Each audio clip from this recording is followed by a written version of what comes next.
A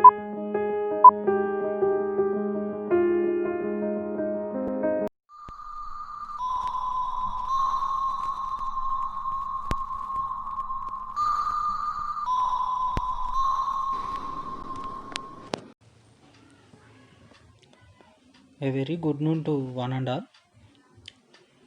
Now, in this lecture, we will talk about the evaluation of surface finish by numerical assessment methods. So, a numerical assessment of surface finish can be carried out in a number of ways. These numerical values are obtained with respect to a data. So, by these methods, we can evaluate the surface finish. Okay, so surface texture or roughness or primary texture of a surface. So these methods are categorized or grouped into three types. First one is the peak to valley height method, and next one is the average roughness method, and third one is the form factor or bearing curve methods. So these three are the uh, evaluation methods for the surface finish for the surface. So one by one we will discuss about these three methods. First one is the peak to valley height method. So this method is largely used in Germany and Russia. It measures the maximum depth of the surface irregularities over a given sampling length, and the largest value of the depth is accepted as a measure of roughness. So the drawback of this method is that it may read the same heights for two largely different textures. The value obtained would not give a representative assessment of the surface. So to overcome this peak to valley height is defined as the distance between the pair of lines running parallel to the general lay of the trace positioned, so that the length lying within the peaks at the top is 5% of the trace length, and that within the valleys at the bottom is 10% of the trace length.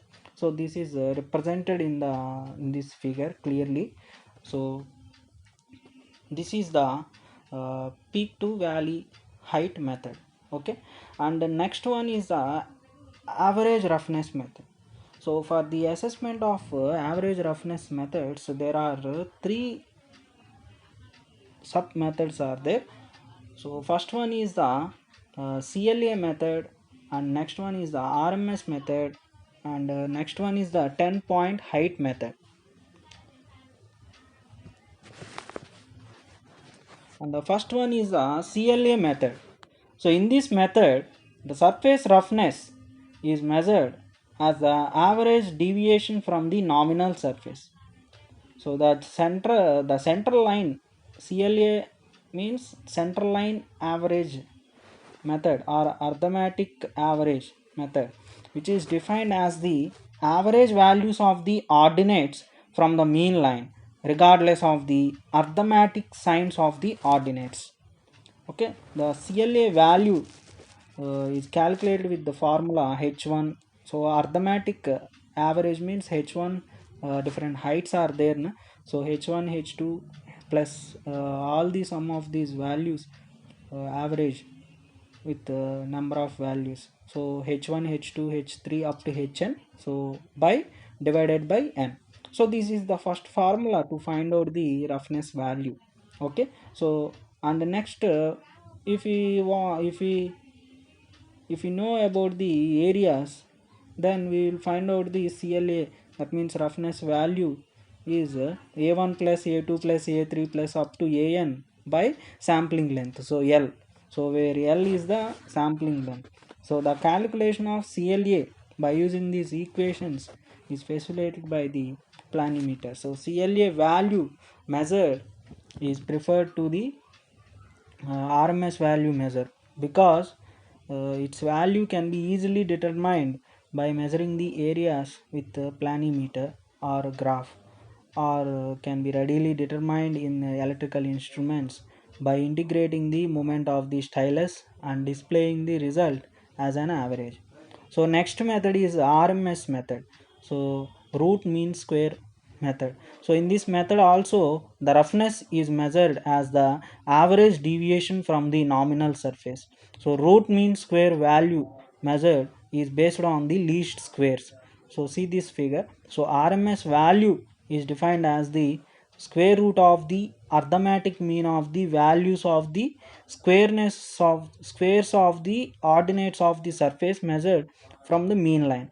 So it is obtained by setting many equidistant ordinates on the mean line. So y1, y2, y3 up to yn, and then taking the root of the mean of the squared ordinates. So let us assume that the sampling length L, which is divided into n equal parts, and y1, y2, y3 up to yn are the heights of the ordinates erected at those points. So then RMS value is defined with the square root of y1 square plus y2 square plus y3 square up to plus yn square divided by n. So this is the RMS value. So by using this we can estimate the uh, roughness value. Okay, so and the next method is 10-point height method. So in this method the average difference between the 5 highest peaks and 5 lowest peaks and 5 lowest valleys of the surface texture within the sampling length measured from a line parallel to the mean line and not crossing the profile is used to denote the amount of surface roughness. So here the 10-point height of irregularities can be calculated with this method. So in this method the average difference between the 5 highest peaks and 5 lowest valleys of the surface texture. So RZ, it is denoted with the RZ. So RZ is the 10-point height of irregularities, that equal to 1 by 5 of R1 plus R2 plus R3 plus R4 plus R5 minus R6 plus R7 plus R8 plus R9 plus R10. Okay, so this method is relatively very simple method of analysis and measures the total depth of the surface irregularities within the sampling length, but it does not give sufficient information about the surface as no account is taken of the frequency of the irregularities and profile shape, and it is used when it is desired to control the cost of finishing for checking the rough machining. Okay, so this is about the 10-point height method. And next important third method. So in the evaluation of surface finish, in the evaluation of surface finish by the numerical assessment, there are three types: peak to valley height method, so and the average roughness method. In this average roughness method there are four sub methods. So CLA method and RMS method, three sub methods are there: CLA method, RMS method, and 10-point height method. So and the next third one is form factor and bearing curves. So these are the certain characteristics which may be used to evaluate the surface texture. So first one is a form factor. So it's a the load carrying area of every surface is often much less than might be thought. So this is shown by reference to form factor. So the form factor is obtained by measuring the area of the material above the arbitrarily chosen baseline in the section and the area of the enveloping rectangle. Okay, so degree of fullness. So there is a one rectangle is there, and there is a curve is there, there is a hatching portion, is a complete filled portion, and is a blank portion is there, which separates it filled portion and blank portion. So here degree of fullness is denoted with the letter K. So the area of metal, so there is a area of metal by area of enveloping rectangle. Okay, so it is the degree of fullness. So degree of emptiness means Kp is that equal to 1 minus k. Okay, so this is about the form factor. And the next one is the bearing area curve. So the bearing area curve is also called as Abbott's bearing curve. Okay, so this is determined by adding the lengths a, b, c, etc. at the depths x, y, z, etc.